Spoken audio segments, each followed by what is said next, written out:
Olá, meus amigos, sejam muito bem-vindos ao nosso quarto bloco da nossa aula solidária.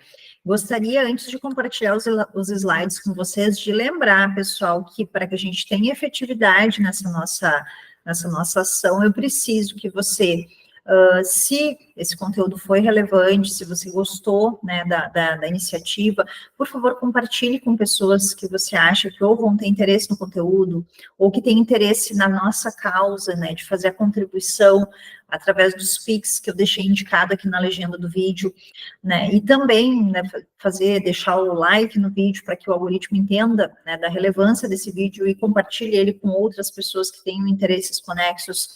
E se, né, por fim, o meu conteúdo faz sentido para ti, não deixa de fazer a tua inscrição no canal, para que esse canal possa crescer, possa chegar a mais pessoas, né, que a gente possa aí realmente disseminar conteúdo, trazer aí reflexões, porque o meu objetivo com esses vídeos, e efetivamente o meu objetivo com toda essa divulgação em relação à questão da curatela, vou começar agora também, logo em seguida, vídeos sobre o Estatuto da Pessoa com Deficiência, que foi um tema que eu estudei, né, de forma muito intensa na época do meu mestrado. Realmente o objetivo, pessoal, é fazer, disseminar conteúdo, trazer informação, né, eu acho que isso é muito importante, a gente compartilhar esse conhecimento e compartilhar um conhecimento crítico, porque sempre quando nós trabalhamos aí, pessoal, com questões vinculadas a demandas de reconhecimento, não é que isso a gente pode entender todas essas questões, os dispositivos, não é? O Estatuto da Pessoa com Deficiência, o Estatuto do Idoso, o Estatuto da Criança e do Adolescente, políticas de cota, enfim, todas essas políticas que demandam ações afirmativas e que demandam aí uma mobilização da sociedade para a proteção de pessoas que estão em condições de vulnerabilidade, todas essas, tudo que envolve esse cenário, pessoal, demanda inicialmente uma conscientização. A legislação, ela é um primeiro passo para que a gente possa começar a trilhar uma caminhada de reconhecimento, não é? Reconhece-se a situação, identifica-se aí, fazer um mapeamento, faz a legislação, busca trazer ali essa questão de assegurar direitos, só que isso é uma primeira etapa, uma etapa, assim, muito básica, não é? É um grande passo, sem dúvida, mas é uma etapa muito básica, porque o difícil é justamente a implementação, é justamente a gente conseguir colocar em prática o que está na lei, não é, pessoal? E esse é um dos maiores, me parece, obstáculos, é a gente conseguir realmente implementar e não fazer com que a lei se torne uma letra morta, não é? Porque a legislação, ela tem ali as suas previsões, mas é aquela famosa lei que não pega, sabe? Vocês já devem ter ouvido falar nessa expressão, que no Brasil tem muito isso, e o professor Marcelo Neves tem uma teoria que eu acho muito interessante nesse sentido, que ele fala em relação à questão da legislação, que ela é feita somente para dar uma satisfação para a sociedade, mas ela não é uma legislação que realmente vai estar buscando uma efetividade, né? Agora realmente não recordo o nome da teoria, mas ele tem ali uma doutrina muito forte nesse sentido, quando ele trabalha das questões vinculadas ao constitucionalismo, ele sinaliza que temos aí determinadas legislações que são criadas como uma forma de trazer uma satisfação para a sociedade, não é para dizer que, para sinalizar para a sociedade que o poder público está preocupado com a questão, está legislando a respeito da questão, mas, na prática, pessoal, a legislação é só o primeiro passo, né? Para além da legislação, a gente precisa ter uma concretização disso, precisa ter uma efetivação em relação a essa aplicação. E aí, já puxando um gancho com essa fala, eu quero complementar um ponto que eu trouxe no terceiro bloco em relação à questão da tramitação. Quando eu falei na petição inicial, da questão da entrevista, tá, pessoal? Eu acho que eu não deixei bem claro. Vocês precisam, na petição inicial, sinalizar se a petição inicial vai ser realizada na sede do juiz ou se é necessário esse deslocamento do magistrado, tá bem, pessoal? E aí isso precisa estar muito marcado na peça, muito sinalizado na peça, para que já se torne de fácil identificação, né, nas triagens iniciais e na organização da agenda do magistrado, tá, pessoal? Então, façam isso até para sinalizar essa necessidade, sinalizar essa urgência, né, e demonstrar aí que precisa, então, ser feita essa prática. E, bom, então, pessoal, assim, fechamos, né, essas recomendações preliminares que eu gostaria de trazer para vocês, e vamos, então, compartilhar a nossa tela, o nosso slide, para que a gente possa, então, dar seguimento para a nossa aula. E aqui, pessoal, como eu falei na aula, no terceiro bloco, nós fechamos os aspectos principais vinculados ao procedimento, fizemos fizemos aquele voo, né, panorâmico, olhamos todas as etapas, do início ao fim do processo, né, até a sentença. Agora, especificamente na sentença, nós temos a sentença tendo dois grandes escopos, que vai ser justamente estabelecer os limites da curatela e identificar quem é que vai ser a figura do curador. Então, são esses os nossos dois grandes objetivos. E aqui, pessoal, especificamente na questão da nomeação do curador, eu quero trazer para vocês alguns pontos que eu acho que são importantes. Primeiro, a questão da ordem de nomeação desses curadores na sentença. Então, a lei vai nos dizer que a ordem que deve ser observada é a seguinte: primeiro, cônjuge ou companheiro, desde que não separados judicialmente ou de fato, os ascendentes, os descendentes, e aí pensando o mais apto ao exercício, ou os mais aptos ao exercício do encargo. Se nós não tivermos nenhuma dessas opções, ninguém que esteja apto, que possa, então, assumir o encargo, vamos recorrer à figura do curador dativo, que são pessoas, então, que trabalham na condição de curador, são curadores profissionais, que trabalham aí na assessoria do juízo, exercendo este encargo, então, diretamente nomeados pelo magistrado. Trago para vocês uma jurisprudência agora de novembro de 2023 do STJ, que eu achei muito pertinente, tá?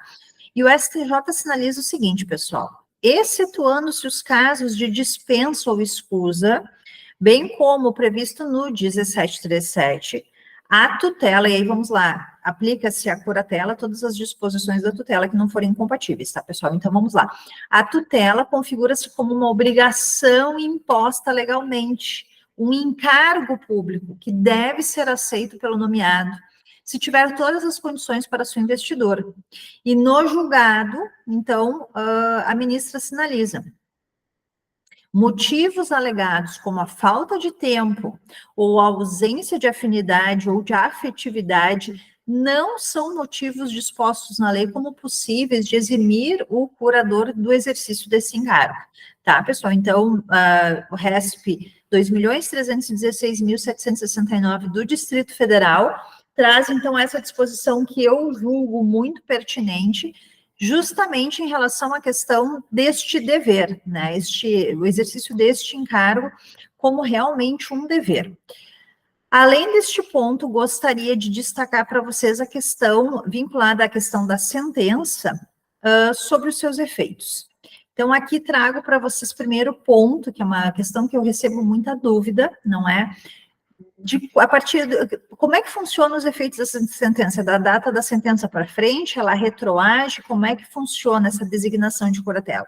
E o STJ já sinalizou, pessoal, que os efeitos são ex nunc, ou seja, da data que é fixada a curatela para frente. Reconheceu, então, a natureza constitutiva da sentença. Atos praticados antes do reconhecimento da incapacidade deverão prevalecer, salvo decisão judicial em sentido contrário. Vejam, se tiver aí algum ato que tenha sido praticado por esse nosso curatelado agora, não é? Antes da decretação da curatela, que tenha trazido algum prejuízo para ele, ou para terceiros, enfim, vai ter que ser avaliado no caso concreto, dentro de um processo específico para essa finalidade. Regra geral, os efeitos da curatela são da sua decretação para frente, não retroagindo anteriormente à sua decretação.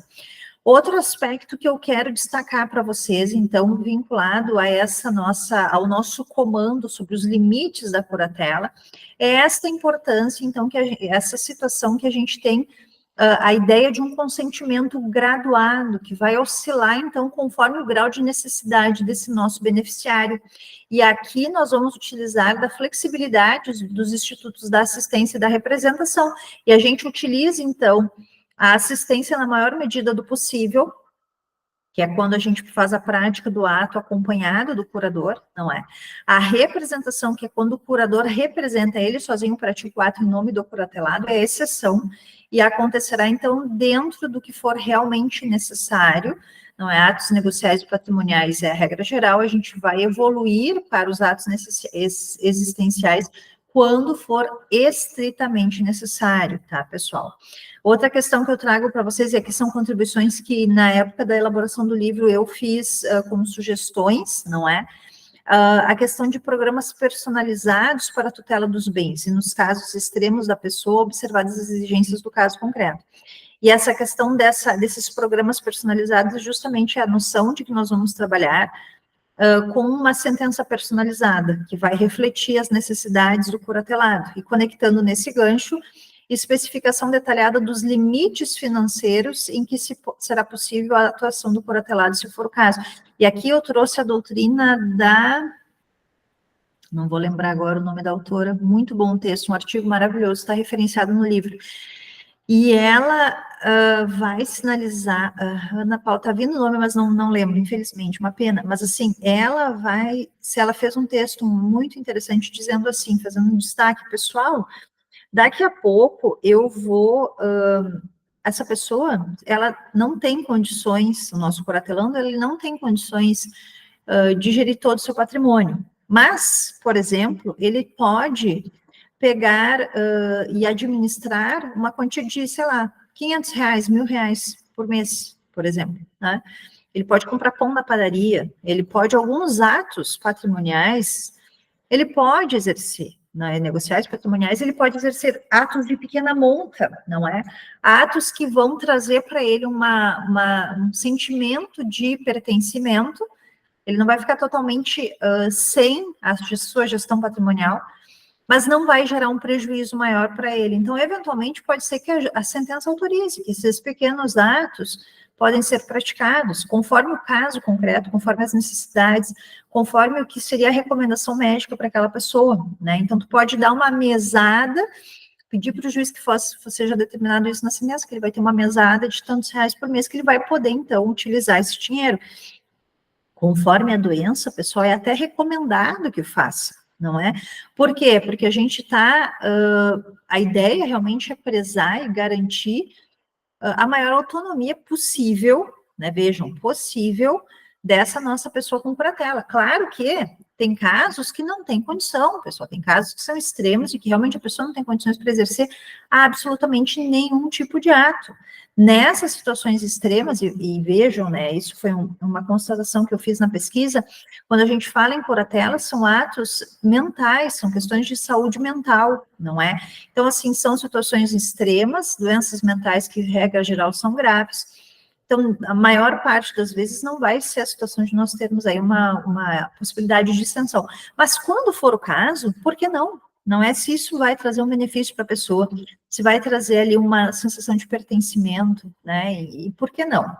Então, esse ponto, para mim, é muito importante a gente trabalhar com essa ideia de programas personalizados e, inclusive, observar a eventual fixação de limites financeiros que permitam essa atuação do curatelado. Eu acho que isso é fundamental, pensando em entendimento amplo do Instituto. Claro que, repito, a gente não pode esquecer, né, como é a realidade prática do judiciário, muitas vezes essa dinâmica, a dinâmica do processo não permite, a gente está, infelizmente, num excesso de demandas, né, é realmente um atropelo legislativo gigantesco, nem vou dizer atropelo legislativo, é um atropelo do judiciário, legislativo também, mas especificamente nesse ponto, é um atropelo do judiciário. São muitas demandas urgentes, infinitas, principalmente nessas questões vinculadas a direito de família, direito sucessório, então são muitas questões graves, urgentes, né, e o judiciário não tem braço para alcançar tudo isso. A gente não pode esquecer desse pequeno detalhe, né, pessoal?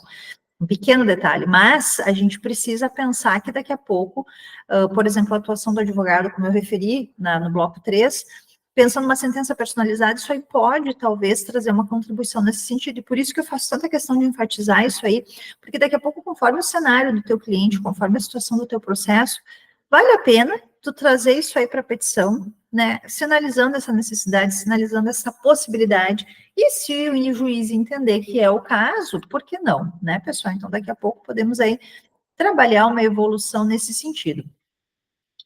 Outro aspecto, aí nesse mesmo, puxando esse gancho, eu sinalizo o enunciado 637 da 8ª Jornada de Direito Civil do CJF, que vai nos dizer que admite-se a possibilidade de outorga ao curador de poderes de representação para alguns atos da vida civil, inclusive atos de natureza existencial, a serem especificados na sentença, desde que comprovadamente necessários para a proteção do nosso curatelado na sua dignidade. Isso, veja, pessoal, foi então acolhido no julgamento do RESP 2.013.021, que foi julgado pelo STJ em 21 de novembro de 2023, onde foi decidida, então, a possibilidade de extensão da curatela em caráter excepcional e devidamente fundamentada para outros atos da vida civil que não apenas os de natureza patrimonial e negocial. Este julgado que eu referi, então, para vocês no nosso bloco terceiro, pessoal. E faço questão de fazer a leitura aqui deste ponto que a gente destacou de ementa. Na hipótese, não há discussão acerca da incapacidade relativa do curatelado. A interpretação conferida aos artigos 84 e 85 da Lei 13.146 de 2015, o Estatuto da Pessoa com Deficiência, objetivo impedir distorções que a própria lei buscou evitar, mostrando-se adequada a extensão da curatela não apenas aos atos negociais e patrimoniais, mas também a outros atos da vida civil, de forma excepcional e fundamentada, com o propósito de proteger o curatelado diante das especificidades do caso concreto. Então, aqui, pessoal, o voto da ministra Nancy, que traz, então, esse entendimento que nós havíamos falado, entendimento muito importante, muito significativo, e que faz, então, essa ampliação do entendimento tão necessária, tão importante, para que a gente possa realmente avançar na proteção da pessoa com deficiência qualificada pela curatela, tá bem? Bom, com essas considerações, entendo que nós conseguimos aí trabalhar os principais pontos vinculados à sentença, à fixação da curatela. Se vocês tiverem qualquer dúvida nesse sentido, pessoal, por favor, deixem nos comentários, tá? Para a gente, né, trocar uma ideia. O que eu falo aqui são muito aquela questão, né? Não são verdades absolutas, mas são ideias para a gente trabalhar, né, nessa construção que se está fazendo na nossa sociedade. O Estatuto, ele é de 2015, vai fazer, então, 10 anos, ano que vem. Para uma legislação é algo extremamente recente, não é? Então, ainda as coisas, as práticas, elas ainda estão se acomodando, não é? E a nossa ideia, enquanto sociedade, é justamente fazer essa construção para que a gente possa avançar nessa proteção, avançar nesse instituto. Outro ponto que eu quero trazer para vocês, pessoal, é a questão do levantamento da curatela, porque vejam, a curatela, uma vez fixada, ela precisa ser revista, não é? Por quê? Porque nós não temos aí um trânsito em julgado definitivo da curatela. Havendo uma modificação no estado de saúde do curatelado, seja com o agravamento da doença, seja com a sua diminuição e recuperação desse curatelado, nós vamos precisar, então, eventualmente, fazer uma modificação nos contornos da sentença, seja para deixá-la um pouco mais avançada, por exemplo, se foi só para ato negocial e patrimonial, eu preciso avançar para determinados atos existenciais, ou vice-versa, foi mais amplo, e ele recuperou, né, então a gente pode diminuir, né, os comandos da sentença, as restrições trazidas na sentença, ou eventualmente ele se recuperou completamente de saúde, e aí vai ser o caso de a gente levantar a total essa curatela.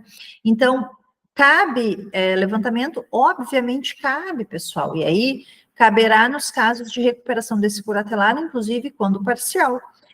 Para o STJ, o rol de legitimados previstos no 756, parágrafo 1º, não é taxativo, porque tem como objetivo aí preservar sempre o melhor interesse do curatelado. E o 756 vai nos dizer, levantar-se-á a curatela quando cessar a causa que a determinou, parágrafo 1º.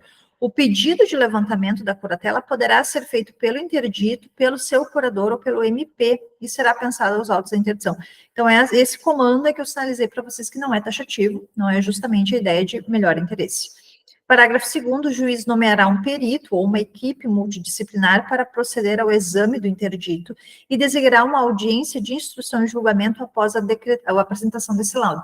E aqui eu repiso, pessoal, a necessidade de que haja, então, uma análise muito criteriosa nessa avaliação do perito ou dessa equipe multidisciplinar, que ainda não existe, infelizmente, mas, assim, para que a gente possa realmente ter muito cuidado nesse levantamento, porque, eventualmente, um levantamento precipitado pode trazer um prejuízo muito significativo para esse nosso curatelado, para a sua família. Então, isso é muito importante ter esse critério, essa cautela na hora da sua realização, para que não tenha aí nenhum prejuízo. Aqui, pessoal, trago para vocês as principais críticas vinculadas, então, às alterações legislativas propostas, especificamente no que tange a curatela.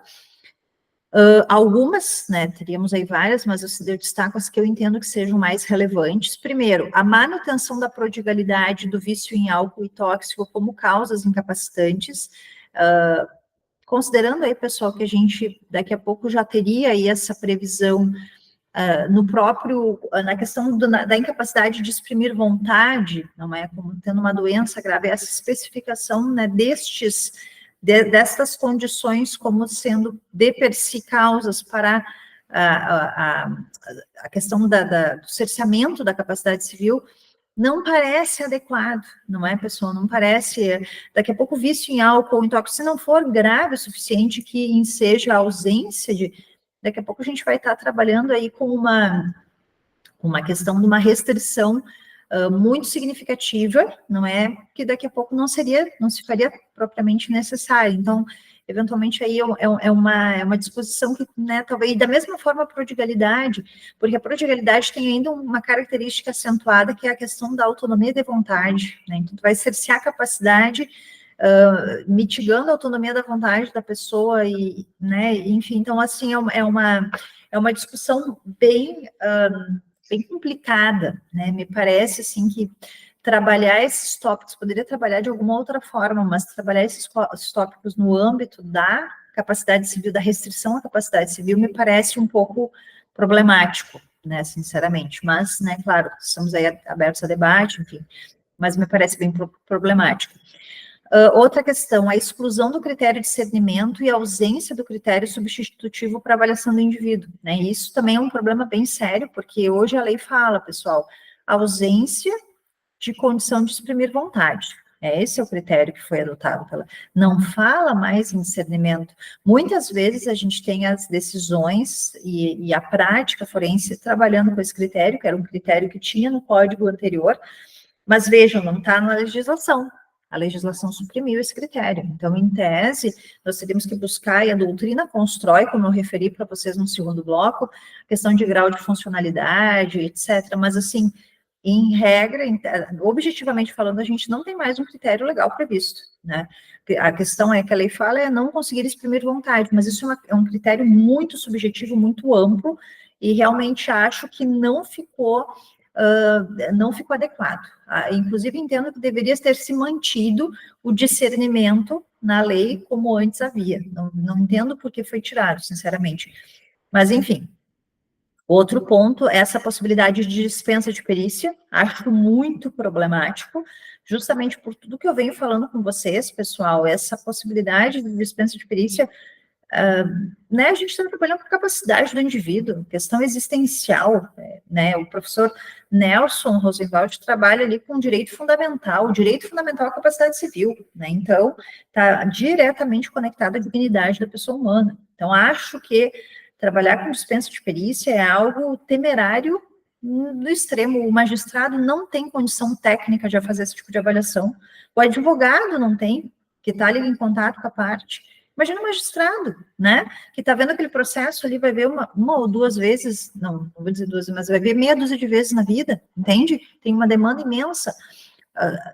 O advogado, ele não se ele não tem uma formação específica, né, em medicina, em psicologia, psiquiatria, ele não tem aptidão técnica para poder fazer esse tipo de avaliação. Isso é algo extremamente complexo, não é? Então, assim, me parece muito problemática a dispensa de perícia, certo, pessoal? E, por fim, a realização da entrevista no formato virtual ou, inclusive, a sua dispensa. Dispensa é passível de nulidade, a STJ já falou. E a questão do formato virtual, me parece, por tudo que eu já falei para vocês também, que é algo temerário, que não é o adequado, não está de acordo, então, com o que seria, com o que é o objetivo da legislação, tá, pessoal? Então, aqui, pessoal, a gente termina o nosso estudo da curatela, das questões processuais da curatela. No nosso próximo bloco, então, a gente entra em tomada de decisão apoiada, trabalhando aí os aspectos práticos e críticos do Instituto, tá? Se vocês tiverem dúvida, pessoal, deixe nos comentários. Espero que o conteúdo tenha ali uma relevância para vocês, que traga uma contribuição positiva para a atuação profissional de vocês, para a vida de vocês.